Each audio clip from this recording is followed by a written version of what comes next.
So we did JS3, SS3.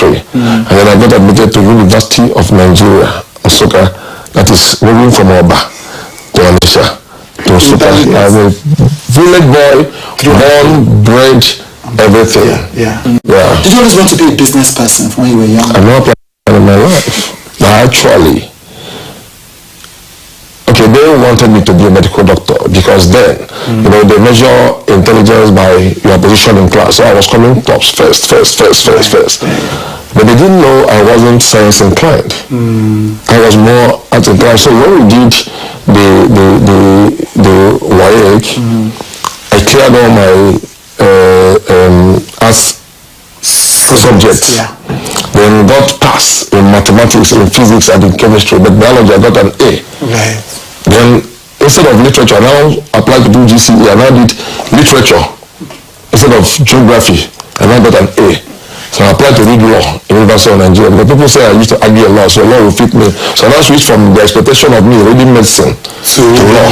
But I didn't get the required pass out. So that's okay. Go and do pro-science 1 year and then come back to law. That's how I found myself in pro-science. And then, you know, once you settle in, we don't care about any other things. So I decided to stay and do, and the student was very good. Most of my good friends today are people I met in the university. So you didn't plan to be a business person. It wasn't even in your plan at all. But then you came out of school and it wasn't long before you started business. So what changed? Okay, so after reading post-school science, democracy came. Yes. So I was among the first set of corpers to serve in the newly inaugurated National Assembly. Right. Yes, you mentioned that. So I had what they called civil service. And they said we should apply. So we got everything, put certificate. So my thinking was that automatically, being the first set of corpers, and I read political science, that will be absorbed into the services of the National Assembly to the civil servant. After 1 year, 2 years, I mean, nothing was coming. And then, you know, Abuja then wasn't like as it is right now. So you have to trek. And then when you look at your shoes, I realized that the shoe you wore in January is not the same in July. You have to use your common sense to. So that's how we started this. It was never, I become myself an accidental businessman. There's nobody in my family, like my immediate family, that done business. No, I'm the first person. So because you didn't get, because the expected path didn't work out in terms of the civil service. Exactly. And you saw yourself just in this Abuja, just more out of fight for survival. More out of fight for survival. So it wasn't like intended. But because while I was in school, I used to cook. I like hosting people a lot. So one guy was like, why don't you put this thing to start instead of doing like this beer? Because he continued, you know, Abuja, why don't you look for a place? So that we can actually get that. Instead of you bringing the, we know we're all suffering ourselves. Because when we do that time, if you do agency, if you get, because then people are coming from Lagos looking for houses, so we trek and then get houses, collect commission, and then this one we buy Indomie, this one we buy chicken, me I'll cook. This one we run and buy beer that time. We'll sit down and then do. So it became like a norm. So once we make money, we come, we host it we have a small garden at the beach we were sharing that time, and then I said, okay, why don't you go for a place? And then I had a classmate who had a space. And then I talked to him and I said, okay, why not? We came together. That's how this whole history started from a garden, open garden. Like there was no shelter apart from the small storage we had. And so we now started putting those things and they started learning on the business. I noticed that every day from a 3 crates of beer, you go to like 5. Then we now needed more space. We now put containers for storage. We now put DSTV. So we kept increasing, bringing stuff. Like that's one guy who has been with me. The first guy to grow 2 of them actually, Ruben and Danladi. They've been with me for close to 20 years right now. You understand? So yeah, from that particular spot to the Biza, then to CUBANA before the whole expansion of the zona, the whole zone. So essentially, this was growing step by step. You try something, it works out, you expand, you try something, it works out. That's how you got to the business. It was 2 decades and right now for the past 23 years.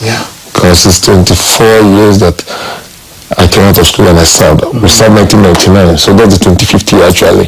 But after 2 years without job, I started degrading, and then it was 23 years. But Ibiza is 18 years. I did degrading like 5 years before Ibiza. Then Ibiza after another, so Ibiza, CUBANA will be 15 years. CUBANA as a group, Ibiza is 18 years. Then degrading is 21 years. Then 3 years in the wilderness. I want to go back to that time. Were there times when you really were worried that you may not make it? Of course. Of course. So on the eve of the Ibiza opening, 12th October 2006, so I said a prayer. I said, God, my prayer is that in the next 10 years, I will own one of the biggest nightclubs in Abuja. You understand? But it happened in 6 months. In 6 months. And then within that 3 years, I had the biggest clubs in Nigeria. So God answered my prayer beyond my imagination. I want to ask about that, but just before that, just to go back to the question I was asking. When you were having that fear as a young person that this may not work, how do you conquer it and get the energy to continue building the business? Determination. I've always been a very focused person. If I'm pursuing something, I always have my eyes on the ball. I don't look left, I don't look right. You understand? Okay, maybe we'll get to that, but I will tell you a story of how these things actually came to reality, and the determination, the belief in yourself, the belief in God, hard work, not get distraction, because at every point, stone will be thrown at you. There's no way. Bomb will be backing left and right. But I didn't leave my ambition chasing those things or looking at throwing back stones or all those ones. So I always had that fear of failure. The greatest fear, even as of today, the greatest fear I had is not of death, never, is that you meeting me in this house today, the place you meet me tomorrow will be a bigger place, not a lesser place. Now, but I want to share a story. We're talking about, you share a story about how you conquer some of these challenges. Can you share? Let's hear it. It's something that you want to share. Okay, so after we opened the Ibiza, the idea of CUBANA came. One of my friends told me, we have this building in NUZO 2. Why don't you come and take it and do nightclub? And I said, let me finish what I'm doing. So it kept sitting in my ear. I'm at the point. I said, let me try. So by then, Ibiza was already established, and we agreed on terms. I leased the property for 10 years. And then we started building. In the course of building, my wife gave birth, because I'm married when I had only Ibiza. So she gave birth, and then third month, Alex, my first son, was born November 12th. So December, January, February, between February 14th, this is like the 15th anniversary of this story. I have never said it anywhere in public. I wanted to do Thanksgiving in church, but at the point I heard myself, I just did Thanksgiving, I didn't say. So something happened. So my wife, after she gave birth to Alex, on the Valentine Day, developed a strange illness. We were at Hilton then. Alex was 3 months, and she became numb here. And I was building CUBANA. I'm just trying to tell you how this whole story. So we were managing it, and then it became worse. On the 15th, we were wanting to check out it. She fell, she collapsed, she went into fits. And then from Hilton, we rushed her. They said the best hospital then, and really a fact, was Zankli Hospital in Abuja, in Damabushi. So there was a German trained doctor there. So that was the first time I heard what they call CT scan. So on the third day, they said she needed a CT scan, and it was very favorable. And long short of everything, they did CT scan. They said she had, what do they call it? A cyst. Yes, in the brain. It was blocking the nerves, controlling this side of the body. So I became confused. And then Ibiza was at the top. CUBANA, I started constructing CUBANA. So then my brother was around. My other brother, he used to live in CHUDE. So we started to think, what do we do? So that we need to fly her abroad. Okay.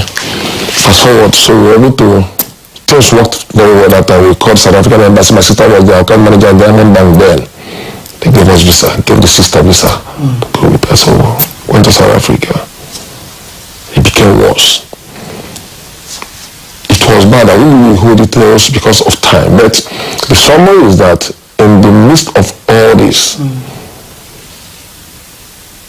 it looked as if it was the end. So I had a 4-month baby, first baby, young marriage, not more than 1 year. These are doing with an eye to be the son. So this discussion started. People started saying, it was someone that called me and said, I'd seen what they are hearing, that I wanted to leave my wife for juju. So what? And it was my friends, so-called friends. So it was your friends saying this? Of course. So, but it didn't distract me. So my own was focused on getting my wife to be okay. So we went to South Africa and the best hospitals, they started treatment, everything. At a point, the wife was paralyzed halfway. This woman just saw now. She couldn't walk, she couldn't do anything with her left. So I thought of moving back to South Africa. So I wanted to buy a house there, settle. So that was when I stopped doing that CUBANA. And then I called the contractor and said that stop. I want a refund for rent. I want to take care of my wife. And I said, why? I said, okay, I'm just saying, I said, no, she's not the patient to at this point. And I said, discuss with her. So one element after we prayed, when I started telling her my plans, I want to buy a house here.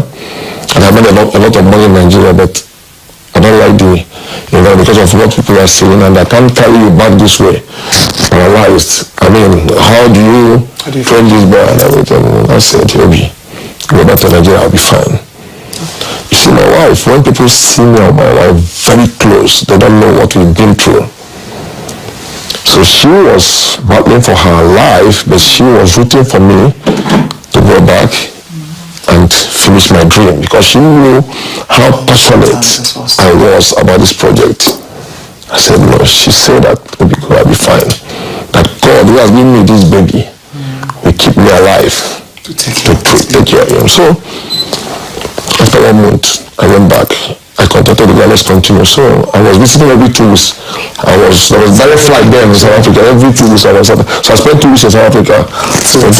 She was in South Africa for a year plus. My brothers were wonderful. No, it was a bad case. So it got so bad that at a point, I came. So when the discharge from the hospital, she was coming from home on a wheelchair. And one day, so you know how they do. They will be in a panel.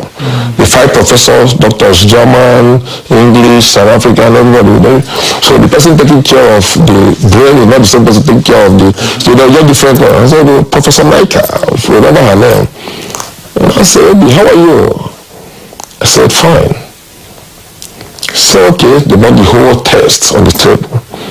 So I like you, you're courageous, but I'll tell you. Your wife will not die. This is her exact words. She will not die. But I'm sorry, she won't be able to walk again. And she won't be able to give birth again. So imagine. So I looked at them. Tears. My wife heard me say, don't worry, don't mind, then let's go. So I wheeled her out. That night I cried throughout the night, and she said, Obi, I will walk on my feet again, and I will train this baby. So she kept encouraging me to go and finish this project, go and finish this project, go and finish this project. In the middle of her sickness. I'm telling you. And you wake up in the night, you see her praying, God, I will not die, but I will live to fulfill your destiny for me in this life. You know, that kind of a thing. And then she was practical. Then she used non-tennis. And she was doing everything.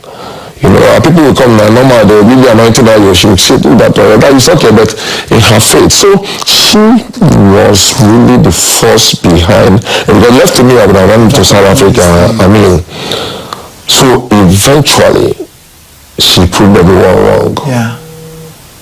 Yeah. We had 3 more boys. CUBANA came to this. Today, if she just shook her, if I didn't tell you the story, you look at her, you will never see any sign of paralysis. She walks, she drives, she does everything. She's a gym enthusiast. You understand? Yes, so what am I trying to say here?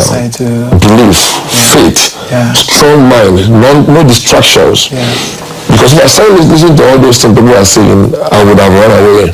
And then she had listened to what the doctor said, she would have given up. The doctor, because these are the best doctors in the world that were there. And everything. So that really actually made me change a lot about my thinking about human beings